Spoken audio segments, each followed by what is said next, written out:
Jello. This is Rev Ma, Vara Joy. Breathe.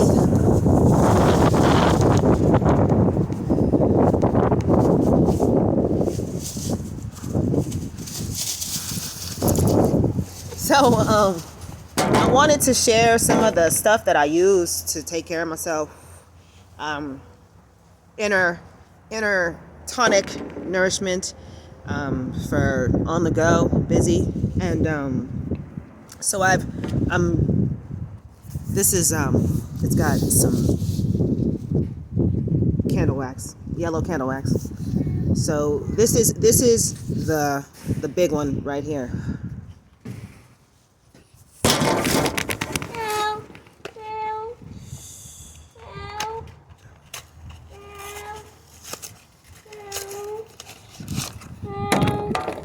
This is mashed potatoes and gravy with roasted chicken. Eat them. Okay, you want to eat this? Yes. Don't do that. Okay. Don't do that. Okay. Why you have another side? Okay, here. Eat that. Go ahead. You gonna eat that? You gonna heat it up, yeah? Yes. Sounds like an excellent idea. Neighbor's kids.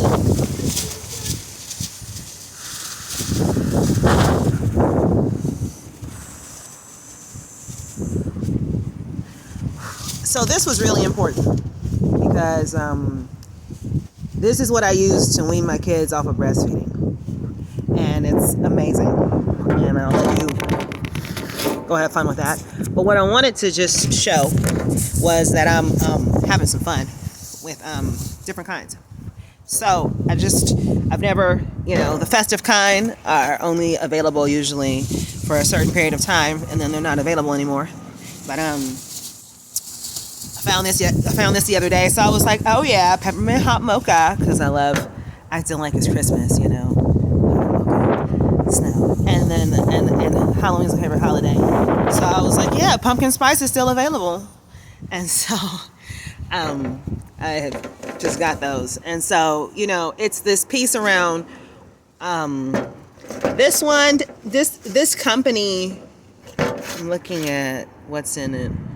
And it's a vegan. It's a vegan protein. And this one that I used so much, it's just the regular chocolate, and it has got 50 superfoods in it. So the 50 superfoods are really helpful for specifically, in my experience, what I know is that they're very helpful for helping to detox, really, really effective at removing, heavy metals and other junk that is in the food and that gets in our bodies, that gets stored in our bodies.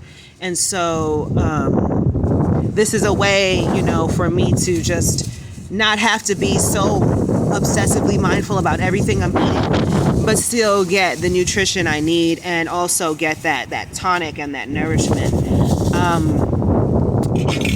A note about superfoods for me personally, I've worked a lot with algae, blue-green algae and green algae, and chlorella and spirulina are the specific types that I've settled into using over the years. And I've tried the blue-green algae from Klamath Lake. That's actually kind of popular in California, I guess, but for consumption. But other than that, I just stick to the blue-green algae and the blue-green algae, which is spirulina, and the green algae, which is chlorella. And I prefer to use them together. I've had okay experiences with it. My mom, she had a more distinct experience where she felt the heaviness of the metals as it was leaving her body, because she'd just eaten so much stuff and hadn't really ever cleansed and things. And so I hope the audio for this is good.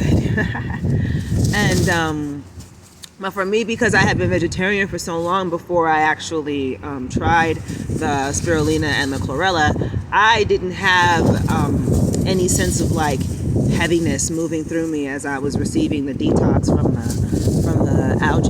And so they are my go-to.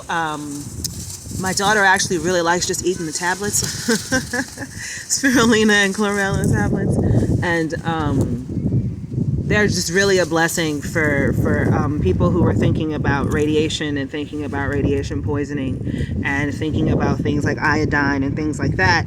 You know, the algae is really good for that. And so what I want to say for me, you know, is that I got into the algae, and my approach to the algae was because what the algae does is it's a very basic kind of how do I say this, like a structure, anatomical structure, the way that algae is structured, and the way that algae is structured and how it works is it breaks down things into like very essential bits kind of thing. And so it's just this really for me it's this divine, you know, sequencing that the algae has to bless, you know, life, and then specifically for our bodies, to bless our bodies with the resonances and things that happen with the algae. So, you know, aside from the physical things, I personally definitely experience many things happening, beautiful blessings happening in my body, in terms of the restructuring and the nourishment and the healing, and the release of the toxins, you know, but really feeling that it's very profound and significant for me with the chlorella and the spirulina. And I don't need it as much. I don't consume it as much as I used to. But I've always got some. I've always got some in the house, you know. It's part of the medicine cabinet, you know. Like raw honey. Raw honey's part of the medicine cabinet, you know. And like this Mawland broke, so just having fun with it. I ordered it from this really cool, really interesting group of I'm just gonna say Asian chicks, because it was not easy to figure out where, because the stuff is shipped from California, but it's originally shipped from like China. But but yeah, I don't like to just say Chinese. I'm like, it's Chinese, you know. We always say Chinese, but like there's a bunch of different kind of Chinese, you know. So this blue is Amazonite. And aside from it, you know, having Amazon associations and warrior type of associations, but like, how does that work, you know? And so it's this piece around, you know, cultivating the peace and not getting caught up in the junk, you know, because the warrior is the one who doesn't get pulled in to the junk. Transmute that. And then this is rose quartz, you know. And then all of this purple here is amethyst, and there's a bunch of amethyst, you know. It's one of my favorite stones, you know. And so I have just this one last thing before I end this, if I have it in my pocket. I wanted to show you something. I have okay, that's not the bead I want. I was looking earlier today. I picked up an amethyst bead because my kids broke one of my bracelets and one of my amethyst bracelets. And so, like, I was just looking at the bead, you know. And one of the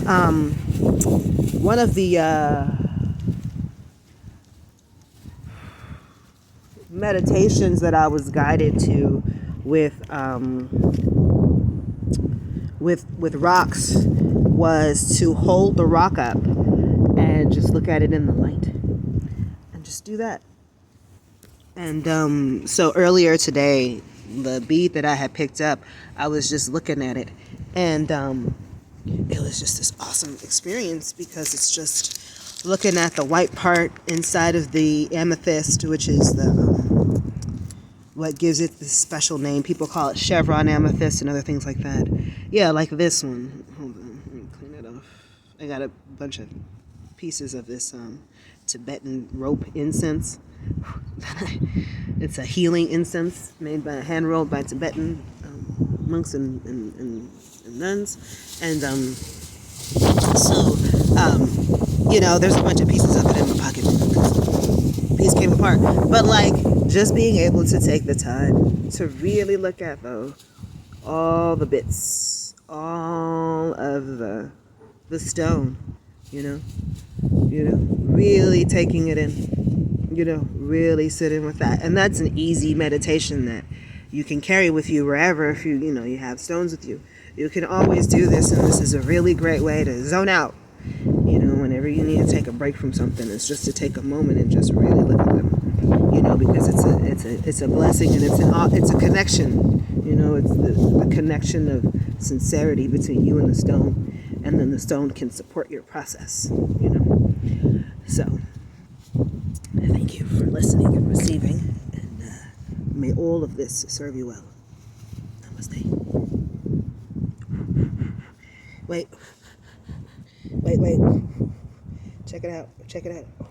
The whole setup. See that? The whole setup.